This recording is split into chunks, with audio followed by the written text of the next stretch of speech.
Para guru honorer atau guru non-ASN dilanda kekhawatiran, saudara, menyusul keluarnya surat Kemendikdasmen yang menyebut penugasan guru honorer akan berakhir pada 31 Desember tahun 2026 atau tahun ini. Para guru honorer berharap pemerintah memiliki skema baru bagi para guru non-ASN tersebut. Para guru honorer atau guru non-aparatur sipil negara saat ini dilanda kekhawatiran soal masa depan mereka. Karena berdasarkan surat edaran Menteri Pendidikan Dasar dan Menengah Mendikdasmen nomor 7 tahun 2026, penugasan guru non-ASN dilaksanakan sampai dengan tanggal 31 Desember 2026. Salah satu guru honorer di sekolah negeri di Kota Makassar, Nabila, mengaku sudah lama mendengar informasi tersebut. Guru yang mengampu mata pelajaran ilmu pengetahuan sosial ini berharap pemerintah tidak serta-merta menerapkan kebijakan tersebut tanpa mempertimbangkan nasib para guru honorer yang telah lama mengabdi dan menggantungkan hidup dari profesi tersebut. Kami guru honorer berharap pemerintah mempunyai kebijakan untuk kami agar memberikan ruang atau memberikan kami keuntungan sebagai guru honorer terkait edaran tersebut, supaya kami kan sudah lama juga mengabdi di sekolah, Pak. Karena kami berpikir kalau setelah surat edaran itu dilaksanakan, kami bekerja apa lagi, mau mencari sekolah atau mau mencari pekerjaan yang baru lagi begitu. Oh, berarti harapannya dicarikan juga solusi? Iya, Pak, kami berharap dicarikan solusi yang menguntungkan juga untuk kami, karena kan kami juga sudah lama mengabdi, mengajar. Hal senada disampaikan guru-guru honorer di Kota Manado, Sulawesi Utara. Mereka memahami kebijakan tersebut merupakan bagian dari penataan birokrasi, sekaligus akan memberikan kepastian terhadap status kepegawaian guru honorer. Namun mereka berharap pemerintah tetap mempertimbangkan kontribusi guru honorer yang telah lama mengajar. Agak sedikit istilah kecewa, soalnya ada persyaratan kalau mau masuk di Dapto itu harus pengabdian dulu sekitar 1 atau 2 tahun, dan ini kebetulan sudah melebihi waktu yang ditentukan pengabdian, tapi ada wacana penghapusan. Jadi sedikit agak kecewa. Di Kota Denpasar, Bali, sejumlah sekolah mengaku masih membutuhkan tenaga guru honorer. Jika nantinya guru honorer diberhentikan, mereka khawatir akan berdampak pada proses belajar mengajar. Di SMA 1 Denpasar ada beberapa guru honorer sebanyak 3 orang, dan mereka ini sudah masuk Dapprodik. Namun karena peraturan tersebut ada kemungkinan hal tersebut akan diberhentikan atau diselesaikan. Dan kita dari lembaga sedih sekali karena lembaga sangat memerlukan tenaga mereka karena kita kekurangan guru.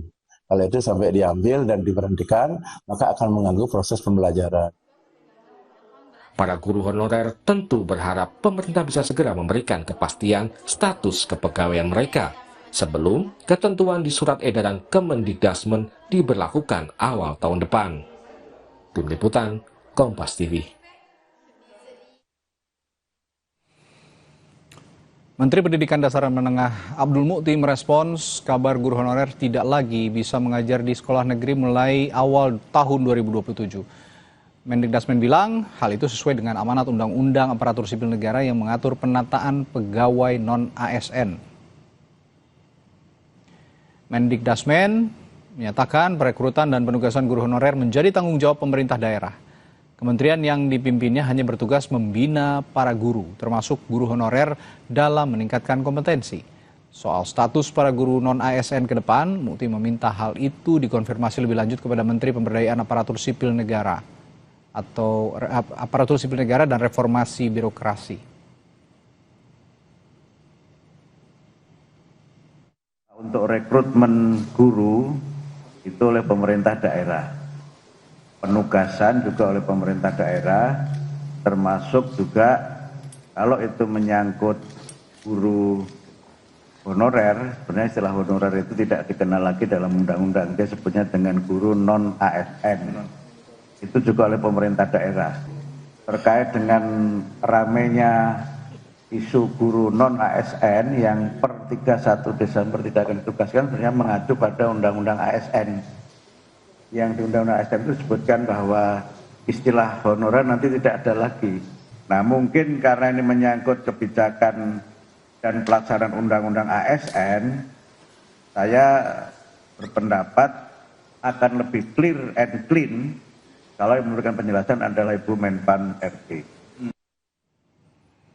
Kita bahas nasib guru honorer atau guru non-ASN mendatang. Benarkah mereka tidak boleh mengajar lagi mulai tahun 2027? Ini sudah bergabung bersama kami Dirjen Guru dan Tenaga Kependidikan Kemendikdasmen, Profesor Nunu Suryani. Lalu ada juga Ketua Dewan Pakar FSGI, Retno Listiarti, serta Wakil Ketua Komisi 10 DPR RI fraksi Partai Kebangkitan Bangsa, lalu Hadrian Irfani. Selamat malam Bapak dan Ibu. Malam, Mas. Selamat malam. Selamat malam. Baik, ini saya ke Bu Dirjen dulu kalau gitu. Bu Nunu, saya melihat ada pernyataan Anda yang menyatakan bahwa isu guru non-ASN ini yang dirumahkan 2027 ini adalah misinformasi. Koreksi juga kalau saya salah ya mengutip pernyataan Anda. Dan pemerintah masih membutuhkan, menurut Ibu Nunu, lebih dari 200.000 guru non-ASN sebenarnya. Namun SE nomor 7 tahun 2026 ini tetap membatasi penugasan hingga akhir 2026. Nah, ini saya ingin meminta penjelasan dari Bu Nunu. Apa yang menyebabkan perbedaan interpretasi ini dan apa sebenarnya yang terjadi saat ini? Ya, terima kasih Mas. Jadi keluarnya SE tersebut sebenarnya sudah dikoordinasikan dengan Menpan ya, Menteri terkait. Bahwa sebenarnya berdasarkan Undang-Undang ASN nomor 20 ya tahun 2023 itu semua penyelesaian non-ASN itu seharusnya selesai akhir tahun 2024. Namun kemarin ada seleksi ASN P3K 2024 dan yang tidak terangkut karena kekurangan formasi menjadi paruh waktu itu baru dinyatakan selesai di akhir 2025. Sehingga sebenarnya tidak boleh ada penyebutan apapun selain ASN di satuan-satuan pendidikan. Namun berdasarkan data yang kami dapatkan ada 200 lebih atau 237, 146 ya tepatnya guru-guru yang terdata di Dapodik masih aktif mengajar itu masih kami butuhkan. Maaf, 200.000 ya Bu ya? Ini satuannya 200.000 atau 237.146. Oke, baik. 237.000 lebih ya. Oke, baik. Silakan Bu. Ya, itu ternyata masih kami butuhkan. Namun mereka statusnya masih non ASN. Dikarenakan ada himbauan ya atau secara undang-undang itu jika sudah diterapkan karena tidak boleh ada status apapun selain ASN, maka kami khawatir kalau pemerintah daerah tidak punya rujukan yang kuat untuk tetap memperkerjakan guru-guru non-ASN yang masih kami butuhkan. Sehingga kami bersepakat dengan Menpan juga untuk membuat edaran menteri, yang mana isi edaran itu adalah guru-guru itu masih boleh dipekerjakan atau jangan diberhentikan dulu. Itu diperlukan oleh oleh kepala daerah ya, agar mereka punya rujukan pegangan untuk tetap bisa memperkerjakan non-ASN di sekolah-sekolahnya, termasuk memberi gajinya. Namun kami juga memberikan tawaran-tawaran terkait dengan kepastian gaji. Kenapa dibatasi pada akhir atau 31 Desember 2026? Karena memang setiap perjanjian seperti P3K juga di akhir tahun ya Mas ya. Harapannya kami saat ini sedang menggodok ya bersama dengan kementerian terkait untuk skema apa sih nanti yang akan kita bisa lakukan untuk tahun 2027 ya. Harapan kami memang tidak, karena sudah tidak ada lagi status non-ASN, maka ada skema untuk rekrut guru. Karena kami juga tahu selain 237.000 lebih yang masih berstatus non-ASN, kami juga menghitung kebutuhan guru kita ini saat ini hingga 480.000 lebih. Dan itu perlu solusi cepat agar segera ada skema yang mana guru-guru non-ASN yang sekarang ini belum punya status ASN itu akan dapat skema baru. Nah, skema barunya apa? Ini pasti kaitannya bukan hanya dengan Kemendikdasmen, tapi juga Kemenpan RB dan lain sebagainya. Nah, seperti itu, Mas. Itu yang jadi concern saya juga, Bu Nunu, bahwa seperti yang Anda katakan, kebutuhan guru sendiri di Indonesia ini 800.000. Nah, ini sebenarnya juga masih banyak ya, masih banyak perlu. Nah, ketika ada aturan ini, tentu saja ada keresahan dari publik bagaimana kalau memang kualitas pendidikan kita akhirnya menurun dengan defisit jumlah guru ini, termasuk guru-guru honorer. Nah, tadi kalau kata Bu Nunu masih dicari skema yang pas gitu ya. Ketika 2027 tidak ada lagi yang non ASN, harus ASN semua, tapi di sisi lain masih banyak guru-guru honorer yang harus diangkat menjadi ASN dan itu butuh proses. Nah, kira-kira nanti saya akan tanya lebih lanjut juga ke Bu Nunuk. Kira-kira tapi dari sisi guru, saya ke Bu Retno dulu. Dari sisi guru, Anda bisa menerima penjelasan dari yang Bu Nunuk jelaskan tadi, Bu Retno? Iya, pertama kayak ini kalau saya menangkap ya, karena dalam Undang-Undang ASN juga memang tidak ada istilah guru honor ya, tetapi maka menggunakan ASN ya. Lalu guru ASN itu P3K termasuk P3 kan, dan P3K itu kan ada paruh waktu dan penuh waktu. Karena yang paruh waktu itu sebenarnya yang waktu itu tidak lolos, lalu kemudian tetap diangkat, tetap dilantik, dan itu dengan istilah paruh waktu. Nah, ini kemudian P3K itu kan menjadi tanggung jawab daerah dalam pembayaran. Nah, ini yang tadi Bu Nunuk katakan tetap dibutuhkan jelas, karena kita kekurangan guru kalau mereka tidak dipekerjakan. Lalu mereka itu sebenarnya dari honornya kemudian diubah gitu, saya menangkapnya gitu, menjadi P3K tadi, tapi dengan istilah tadi ya paruh waktu misalnya. Nah, ketika paruh waktu itu kan jadi beban APBD kan. Nah, ini akan jadi masalah besar ketika APBD-nya nggak cukup gitu. Nah, jadi kalau APBD-nya nggak mampu membayar, kan itu sama dengan kemudian tidak akan mengangkat. Nah, akhirnya tetap kekurangan guru. Nah, ini yang mungkin penting ya, karena 1 tahun itu kan sejak 2022 ya, dan diperkirakan sampai 2030, kita itu rata-rata kan guru PNS yang pensiun atau ASN itu sekitar 60 sampai 80 ribu per tahunnya ya. Terus diperkirakan gitu kan, memang tadi Bu Nunuk menyebut angka juga, itu juga FSGI juga menghitung sebenarnya sekitar 357 ribu gitu. Kalau kita berbicara di 2030, nah penyiapannya kan harus dari sekarang. Nah, problemnya adalah dengan kondisi efisiensi, dengan kondisi keuangan daerah yang mungkin tidak semua daerah mampu. Nah, akhirnya nih siapa yang mau membayar guru yang dulu namanya honorer, lalu akan diangkat atau sudah diangkat menjadi P3K paruh waktu. Itu yang kami tentu memikirkan itu. Jadi mau tidak mau nih, kalau nggak sanggup, kan daerah berarti nggak ngangkat. Nah, kalau nggak ngangkat, berarti konsekuensinya sekolah kekurangan guru. Nah, kalau kekurangan guru berarti layanan pendidikannya kan berpengaruh gitu ya terhadap kualitas layanan. Betul. Ini yang problem. Oke, nah bicara soal payung hukum dan juga bicara soal skema tadi yang sedang digodok, di sini ada Pak Lalu dari DPR yang juga sebenarnya ini bagian dari tugas Pak Lalu juga untuk sama-sama membicarakan, menjadi penengah begitu antara para guru, kementerian dan juga serikat begitu ya kira-kira. Bagaimana skema yang pas dan payung hukum apa yang cocok? Kalau tadi bicara soal APBD, kalau kata Bu Retno sanggup atau tidak sanggup, saya juga ini pendapat saya ya, nanti juga bisa dibahas, ini debatable. Bagaimana APBD banyak sekali di daerah, kepala daerah yang menggunakan APBD-nya banyak yang tidak sesuai dengan peruntukan. Saat ini sedang ramai di Kalimantan Timur bahwa ada pemerintah provinsi dan gubernur yang membelanjakan APBD yang tidak selayaknya. Ini kan juga sebenarnya contoh-contoh seperti ini bisa dialihkan begitu. Anda ada Pak Lalu dari DPR, Anda ada upaya dari DPR untuk setidaknya berkomunikasi dengan pemerintah-pemerintah daerah untuk membahas skema yang pas untuk masalah ini, Pak Lalu. Baik, Mas Radi. Jadi apa yang disampaikan oleh Bu Dirjen tadi memang seperti itu kondisi di lapangan. Tidak bisa persoalan ini diselesaikan hanya oleh Kementerian Pendidikan Dasar dan Menengah. Semua terkait termasuk pemangku kepentingan yang tentu hari ini Menpan RB, BKN dan sebagainya termasuk pemerintah daerah. Bahwa persoalan ini muncul karena memang dulu kita tidak pernah memprediksi akan seperti ini jadinya. Yang kedua, kita tidak memiliki peta jalan untuk tata kelola guru ini. Yang ketiga, kita juga tidak memiliki prediksi berapa jumlah guru yang akan pensiun, kemudian berapa jumlah yang akan dibutuhkan di masa-masa yang akan datang. Hari ini data kita berbeda-beda. Nah, inilah yang saya sampaikan bahwa sinergi semua pihak, termasuk pemerintah daerah dan pemerintah pusat, itu harus terus dilakukan. Kami hari ini di DPR RI sedang melaksanakan revisi Undang-Undang 20 tahun 2003. Nah, tata kelola guru jadi salah satu concern kami di dalam merevisi Undang-Undang 20 tahun 2003 tersebut. Hari ini terjadi klasterisasi terhadap status guru, itu menyebabkan timbul permasalahan yang hari ini harus kita tuntaskan dalam waktu yang cepat.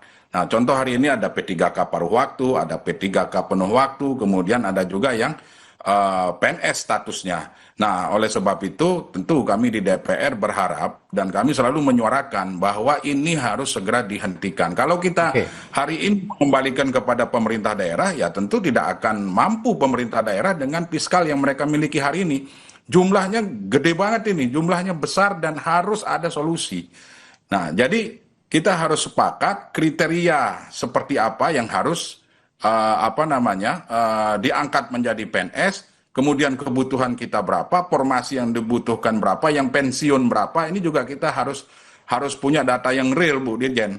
Karena kalau kami lihat hari ini masing-masing daerah macam-macam tuh status honorernya. Ada status honorer yang ditandatangani SK-nya oleh kepala sekolah, ada yang ditandatangani oleh kepala dinas, ada juga yang ditandatangani oleh bupati maupun wali kota atau gubernur. Nah, inilah yang harus kita sinkronkan bersama. Ini aturan mana yang harus kita gunakan?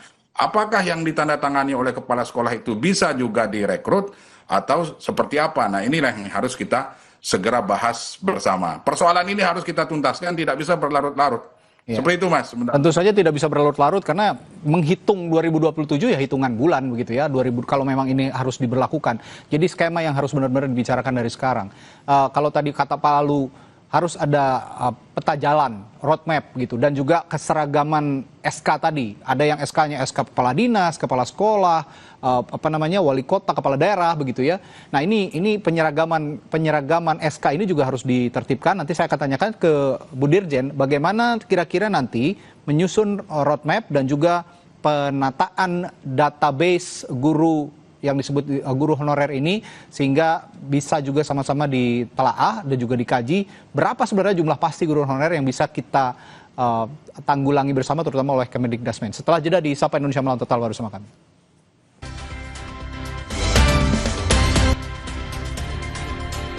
Ya, di dialog paruh ini saya hanya akan melempar pertanyaan atau pernyataan atau harapan tadi yang dilemparkan oleh Pak Lalu juga mungkin bisa dijawab oleh Bu Dirjen bagaimana roadmap dan juga penertiban misalnya SK-SK sehingga kita bisa tahu jumlah pasti tadi kalau kata Bu Retno juga bahkan 350.000 lebih, kalau kata Bu Dirjen kan 237.000 lebih. Nah, ini mana yang benar? Nanti hal-hal seperti ini bagaimana menatanya nanti Bu Dirjen, Bu Nunu?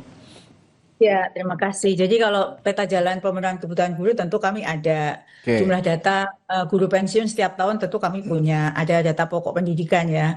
Lalu proyeksi kebutuhan guru tiap tahun kami juga sudah punya. Jadi seperti proyeksi kebutuhan tiap tahun misalnya tahun 2027 jika tidak ada pemenuhan guru ASN, maka 2027 itu dengan ditambah guru pensiun dengan kekurangan yang tahun 2026 ini 489.000 maka akan menjadi 500.000 lebih. Kami punya proyeksi kekosongan gurunya bahkan sampai ke mapel, bahkan sampai ke sekolahnya, mapelnya apa dan sebagainya ya, karena kami punya datanya. Nah, terkait dengan hal itu karena di Undang-Undang ASN itu sudah tidak boleh lagi penyebutan nama apapun selain ASN, maka tentu kami juga sepakat dengan yang disampaikan Pak Lalu tadi, harus ada mekanisme baru yang mana apa yang sekarang ini menjadi penghalang itu yang kita perbaiki. Kalau dalam RPJP maupun RPJMN itu ada namanya restrukturisasi tata kelola kewenangan guru, itulah yang akan kami usulkan juga bahwa ada pembagian kewenangan yang jelas antara pemerintah pusat dan daerah sehingga pemerintah pusat punya kontrol, memastikan bahwa pemenuhan kebutuhan guru lengkap dengan anggarannya itu bisa kami usulkan. Dan daerah akan melakukan pembinaan setelah guru itu menjadi guru ya. Jadi ada pre-service, in-service, dan post-service. Jadi itu harapannya ya. Tentu siapa yang boleh menjadi guru ASN nanti, apakah skemanya akan PNS atau P3K, itu yang sedang kami matangkan, tapi yang pasti ada ASN, statusnya ASN. Nah, itu adalah sekarang guru-guru itu berhak untuk ikut semua tanpa kecuali untuk mengikuti seleksi tersebut agar mereka juga bisa memenuhi kebutuhan guru. Lalu kalau Pak Lalu tadi menyampaikan status apa saja, nah untuk jadi guru ASN itu kan ada syarat yang diterapkan oleh Menpan, itu yang harus dipenuhi syarat-syarat tersebut. Ya, syarat guru itu harus diikuti tes dan lain sebagainya, sehingga mereka dapat jabatan-jabatan yang dapat disebut dengan guru profesional, begitu Mas. Oke, ini kan yang sedang dikaji, tapi begini Bu Nunu, Bu Dirjen, saya ingin juga pembicaraan malam hari ini, dialog kita malam hari ini juga dalam rangka untuk menenangkan para guru yang khawatir sebenarnya, karena ada bahasa kan atau ada anggapan benar-benar dilarang mengajar di sekolah negeri pada tahun 2027. Nah, ini untuk menenangkan. Jadi sebenarnya saya klarifikasi dulu Mas, nggak ada kalimat itu. Nggak ada kalimat itu ya. Nggak ada. Nah ini yang penting, ini yang perlu diutarakan juga oleh Bu Nunu, bagaimana juga untuk bisa menenangkan para guru honorer ini. Ini berarti tidak ada istilah itu sama sekali, tidak ada kalimat benar-benar dilarang mengajar. Oke. Sama sekali tidak artinya ada. dengan Jadi jangan salah urutkan ya Mas ya. Oke, tidak silakan. ada kalimat itu. Jadi dalam surat edaran itu memberikan kepastian, jaminan pada guru non-ASN untuk tetap boleh mengajar, menjamin mereka untuk tidak diberhentikan karena pemerintah daerah butuh pegangan hukum untuk tetap bisa mempanjang mereka. Jadi itu yang harus dipahami, jangan dicari celah-celah yang lain. Terkait dengan guru P3K saja itu Mas, kontraknya sampai akhir tahun gitu loh ya. Jadi nanti tahun depan pasti kita cari skema dong, mereka memang masih kita butuhkan. Nah skema itu sekarang lagi dibahas ya supaya bisa tadi ya, kalau Bu Retno menyebut kalau Kepemda semua nggak sanggup, ya bagaimana caranya negara hadir untuk bisa memenuhi kebutuhan guru tersebut, begitu loh. Ya, apakah dengan insentif lagi atau bagaimana, ini yang masih dibahas. Bukan, jadi yang masih kita pastikan adalah status mereka nanti itu apa. Ya, dan kalau untuk penggajian yang sekarang non-ASN itu juga sudah kami siapkan bahkan. Kalau pemerintah daerah tidak mampu, kami sudah siapkan dalam edaran itu ada. Yang punya sertik dapat tunjangan 2 juta, yang belum punya dapat subsidi. Kemudian bahkan yang tadi disebut Bu Retno untuk paruh waktu, karena paruh waktu itu bahkan sudah ada edaran menteri dibolehkan menggunakan dana BOS meskipun statusnya ASN. Ada relaksasi ya. Kami itu terus mencari cara agar guru-guru ini jangan sampai tidak mendapatkan kesejahteraannya, diberhentikan, tidak mengajar, sementara sebenarnya kami itu masih butuh, bahkan kekosongan guru sampai angka yang sangat tinggi. Itu yang saya ingin sampaikan guru-guru non-ASN, jangan resah, sekarang inilah kami sedang hadir untuk memastikan Bapak Ibu guru itu tetap bisa mengajar. Jangan khawatir untuk dirumahkan, itu yang paling penting. Jangan khawatir untuk dirumahkan. Jadi sekarang ini pemerintah melalui Kemendikbudrismen sedang menggodok saja ya, menggodok status apa yang akan diterapkan nanti di tahun 2027.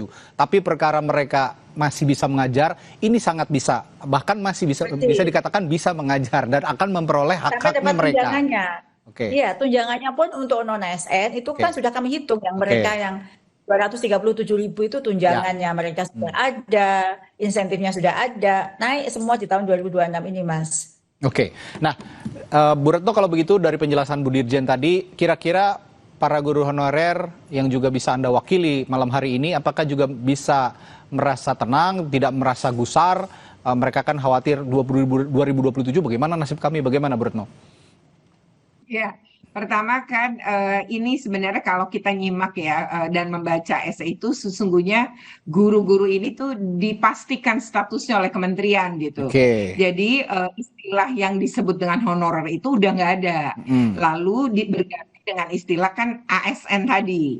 Nah ASN sendiri kan ada P3K, ada PNS ya. Nah kalau PNS kan pembayarannya itu bisa dengan APBN kan sebenarnya, tetapi kalau P3K ini menjadi beban daerah gitu. Nah bagi kami ya FSGI, kami meminta supaya ini segera, kalau memang tahun 2027, maka ini kan ada Pak Lalu juga ya sebagai Komisi 10, artinya ini kan harus juga dipastikan, meskipun tadi Bu Dirjen bilang udah disiapkan gitu tuh skema-skema yang selama ini ada gitu dan lain-lain gitu. Tetapi tadi ketika kemudian daerah kan kementerian juga sedang membuka laporan kan, waktu itu juga saya membaca ya bahwa silahkan dilaporkan kalau memang pemerintah daerahnya nggak mampu.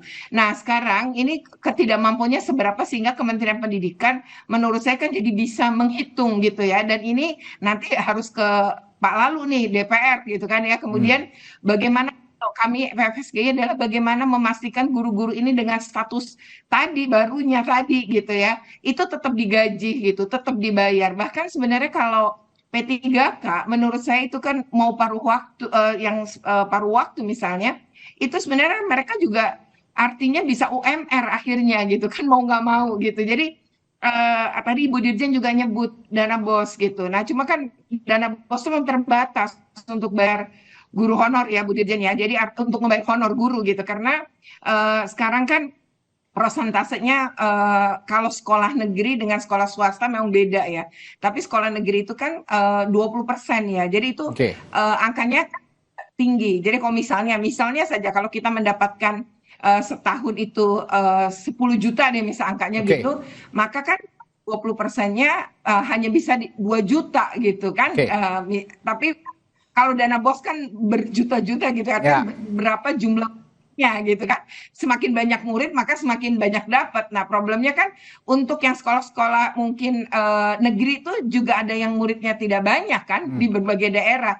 Nah mungkin ini hal yang pada kesempatan ini memastikanlah ke Kementerian Pendidikan dan juga Pak Lalu gitu sebagai DPR pastikan gitu mereka berubah status tapi juga kesejahteraannya kalau bisa ditambah bukan malah dikurangi atau mereka akhirnya daerah nggak mampu terus mereka jadi hilang gitu atau tidak dengan tanda kutip jadi dipecat kan begitu. Nah ini yang kita harus hindari gitu, lindungilah untuk mencegah itu tadi.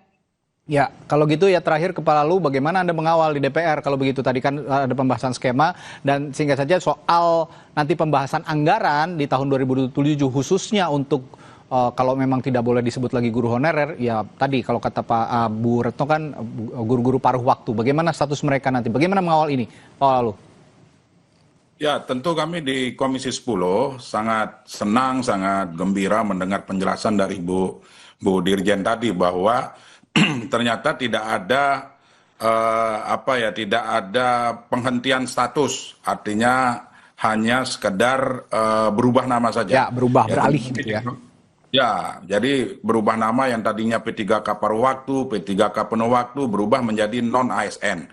Ya, harapannya tentu pertama kami Komisi 10 akan terus melakukan pengawasan terhadap peralihan status ini. Yang kedua, kami ingin memastikan bahwa dengan beralihnya status ini, kesejahteraan guru ini tidak berkurang. Hari ini Mas Radi, masih kita temukan guru-guru kita yang kategori honorer inilah. Itu penghasilannya ada yang 300.000 sampai dengan 500.000. Data kami di Komisi 10, 42% dari guru honorer itu masih bergaji di bawah 2 juta. Coba bayangkan itu. Jadi 2 juta, 46% jumlahnya. Ini sungguh sangat tidak layak bagi seorang guru, apapun statusnya. Ya katakanlah statusnya tadi misalnya honorer atau P3K paruh waktu dan sebagainya. Nah oleh sebab itu ya tentu kami akan terus melakukan pengawasan. Mudah-mudahan skema yang disusun oleh Bu Dirjen dan kawan-kawan di Kementerian Pendidikan Dasar akan menjadi solusi itu. Yang jelas kami concernnya adalah Komisi 10 ingin agar kesejahteraan guru ini meningkat. Karena apa? Kalau guru ini sudah sejahtera, maka insya Allah mereka akan memberikan yang terbaik untuk mempersiapkan putra-putri generasi penerus bangsa ini. Jadi dari diskusi kita malam hari ini dapat disimpulkan bahwa tidak usah cemas para guru. Ini bukan ada bahasa benar-benar dilarang mengajar ataupun tidak mendapatkan hak sama sekali. Tidak demikian, tapi ada peralihan status dari yang tadinya honorer mungkin nanti menjadi namanya non-ASN. Nah, skema ini yang sedang dibahas oleh bapak-bapak dan ibu-ibu di pemerintah dan juga di DPR. Baik, terima kasih Bu Nunu, Bu Retno, dan juga Pak Lalu penjelasannya. Semoga ini bisa menenangkan semua para guru yang saat ini belum diangkat menjadi guru ASN. Terima kasih, selamat malam, sampai jumpa lagi. Saudara, pasukan keamanan penyelenggaraan haji menangkap 5 orang di kawasan Gurun diduga melanggar aturan masuk kota suci tanpa izin pada musim haji. Sesaat lagi informasinya di SAP.